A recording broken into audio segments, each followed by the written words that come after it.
should you sell reusable meal prep containers on Amazon? Well, in this video, that's exactly what we're going to find out. So welcome to Niche Spotlight. This is the video series where I analyze a niche on Amazon. We do a deep dive to see if there's money to be made or money to be lost.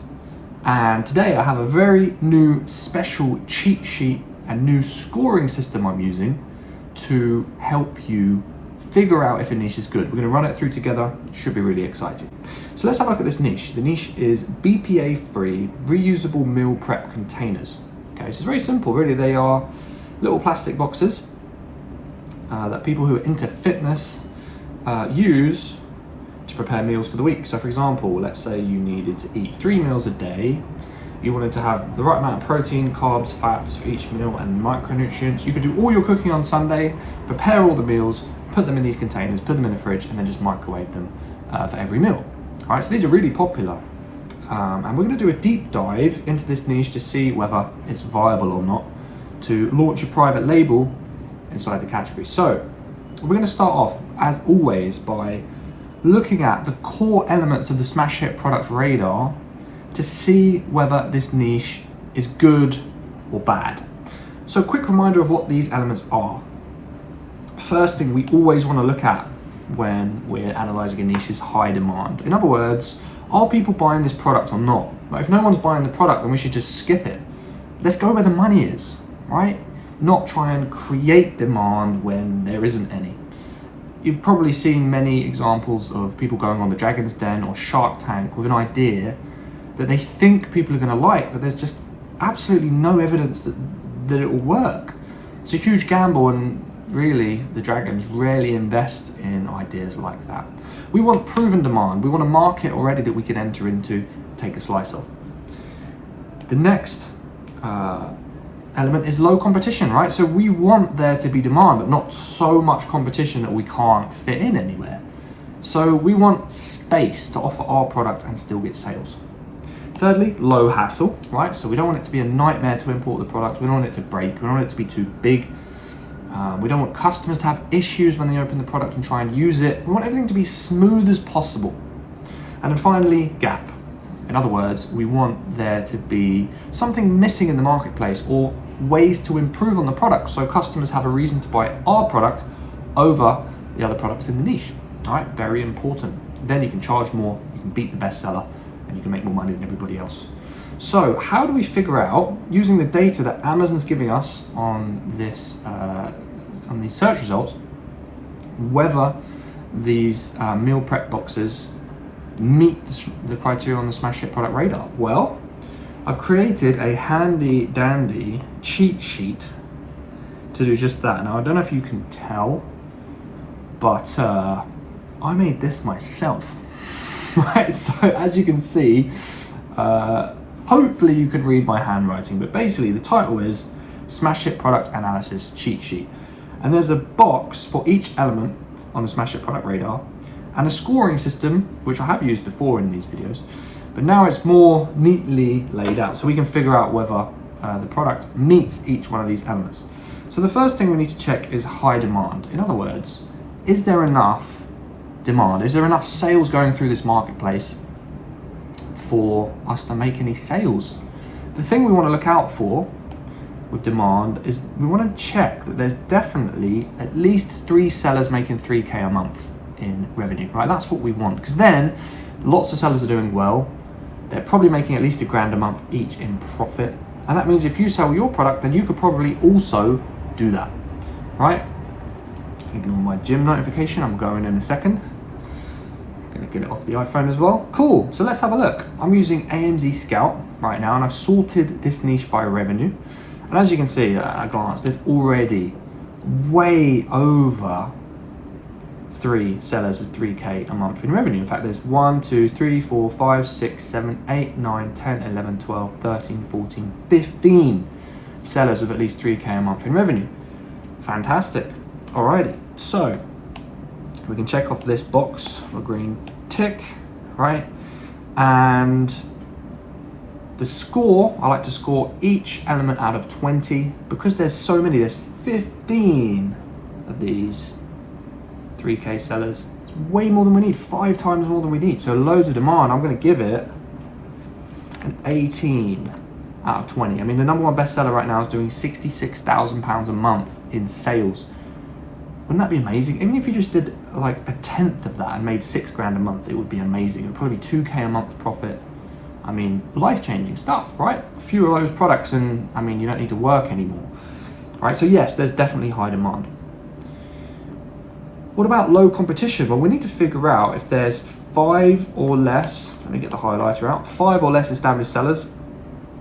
An established seller is someone who has 500 reviews or more, right? So customers are drawn to listings with lots of reviews because they trust them. It's harder to sell your product when you have 0 reviews if there's a competitor with 500, right? So we want as little as those as possible. And also, ideally, we don't want a big brand competing as well, because if there is, then again, the customers are drawn to buy from the brand. Unless you do something really much better than the brand, they'll go with the brand. So let's have a look. Are there any brands, any big brands selling this product?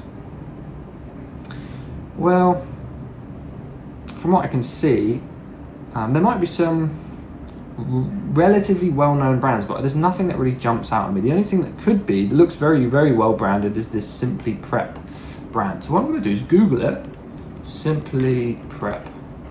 We're going to see, is this a big brand? So this is Simply Prep Meals, based in Coventry. They have Instagram, they have their own website. So 15 reviews. They are a company, they are established, but to be honest, I don't think they're going to be so hard to compete with that it's going to affect us. It's not as if Nike have launched their own meal prep boxes, right? That would be a big deal, but I don't think Simply Prep are going to be too hard to compete with. They're not that well known, I think. So it should be okay. All right, there is no brand. How about established sellers? I'm going to sort by reviews, and we want to see how many sellers with 500 reviews or more are in the niche. So there's 1, 2, 3, 4, 5, 6. So we want 5 or less, ideally. So actually, no, there isn't 5 or less established sellers. You can see, I just checked that off. So low competition, score out of 20. It's a little bit more competitive than we want. However, the revenue is really high, so there's lots of room to compete in this niche. So I'm going to give it a 12 out of 20. Not great, but it's doable. You can compete in this niche. You're just going to have to offer something really special to the customer. All right, what about low hassle? How do we figure out if a product is low hassle when we're just looking at search results on Amazon? Well, first question we want to ask is, in theory, could we make this product ourselves? In other words, how complicated is it? Does it involve circuit boards, moving parts, all that kind of thing? Or is it easy? Well, this product's really easy. Now, I don't actually know how to make a plastic meal prep container. I don't own a factory and molds and stuff for how to do that. However, in theory, I mean, it's a bit of plastic. It's not that hard. You could get the mold, melt the plastic, put it in the mold, and make it kind of, you know, similar to what it should be. So yes, I would say we can make it ourselves. It's not like it's, I don't know, a graphics card or a phone or a watch, right? It's something relatively simple. So yeah, we can make it ourselves. Is it a low hassle category? This is the next question we want to ask. So low hassle categories are these ones here. We've got home and kitchen, baby, sports and outdoors, pets, stationery and office supplies. If the product's in one of those categories, it's probably low hassle, although obviously there's high hassle products in those categories, but it's a good sign if it's in one of those categories. This is in home and kitchen, and I think some of them are listed in sports and outdoors, so yes, definitely low hassle category. And is it seasonal? Obviously, if a product's seasonal, it's not the end of the world, but it's a bit of a hassle because you've got to time your inventory correctly. If you're only going to sell products in the summer, you don't want to place a massive order in September because you won't be able to sell anything until May, right? So it's a bit of a hassle to plan your inventory with a seasonal product. This product will sell all year round. It's meal prep.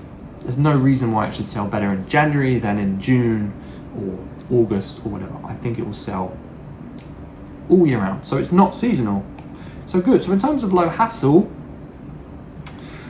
yeah, it looks okay. The other thing we want to consider with low hassle, in fact, I'm going to add this to the spreadsheet because I think it's important, is dimensions. In other words, is it small and light? Or is it massive and awkward and bulky? Well, if you click on one of the listings, you can have a look and see the size and the weight of the listing, of the item, and you can see, you know, what's the price going to be like to import it and to ship it and to send to each customer. Well, it's 568 grams, which is under a kilogram, which is good, right? And it's not oversized. It's under 35 or under 30 centimeters on the shortest side, and on the longest side. So it's not too big, it's not too heavy. So the dimensions are good, right? We're gonna have a check for that. So in terms of low hassle, I wanna give this maybe a 15 out of 20. It's really good. It's probably not the lowest hassle product I've ever seen, because you have to ship sets of, say, what are they doing? 10 or whatever, which could be slightly irritating. The box could be a bit bigger than we want, but it's still quite low hassle. So for these three elements, it's actually looking quite good. What about gap in the marketplace?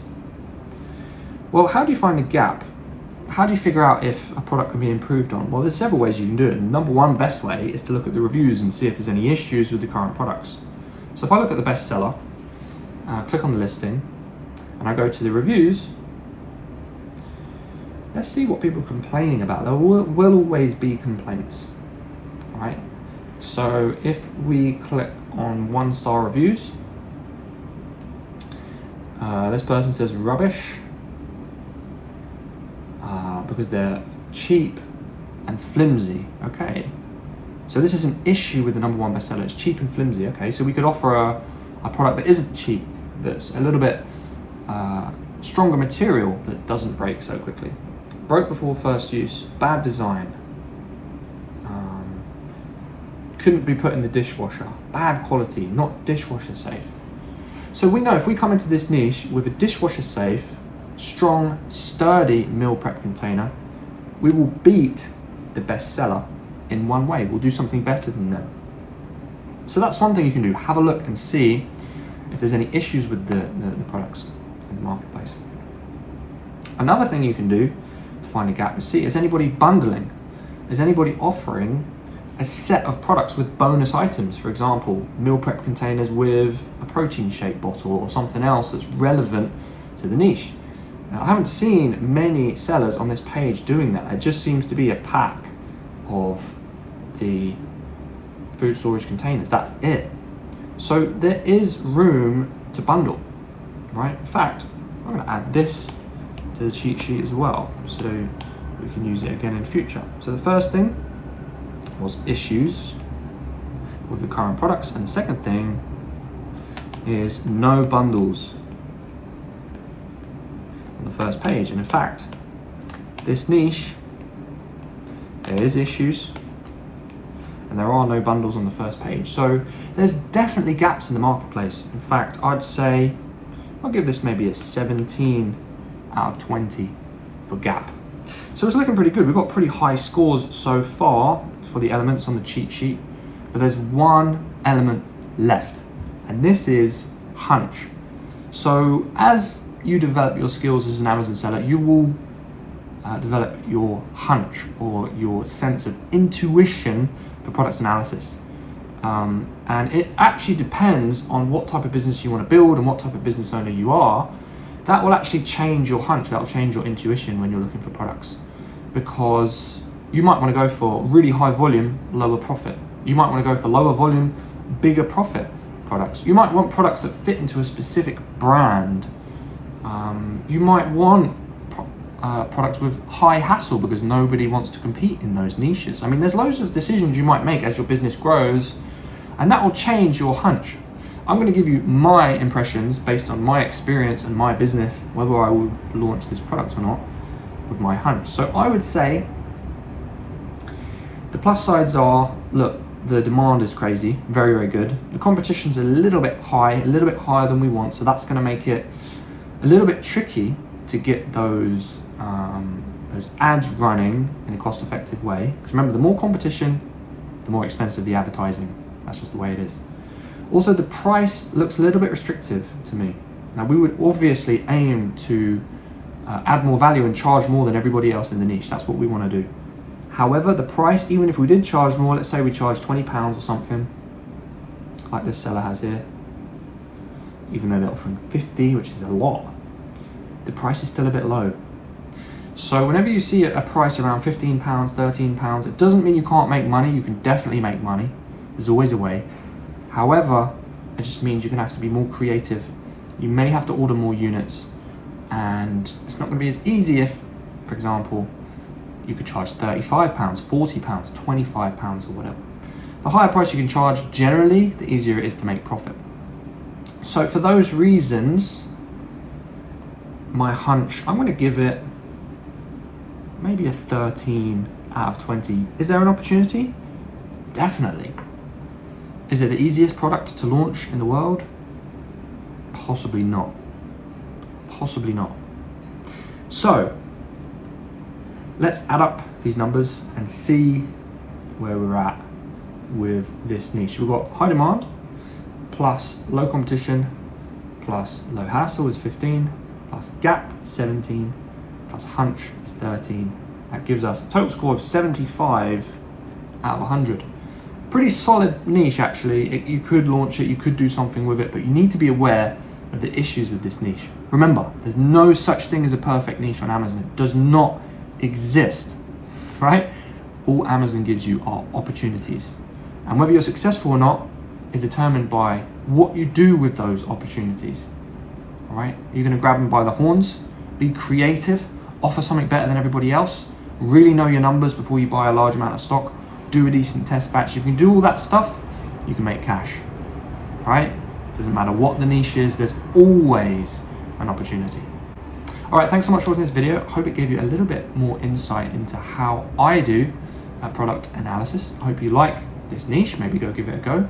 And if you need some extra help, maybe you want to have a chat with me about your business and about your goals, click the link in the description, apply for a free Amazon Accelerator call, and we can catch up. All right, thanks so much for watching this video. Subscribe if you haven't done so already, and we'll catch up very soon.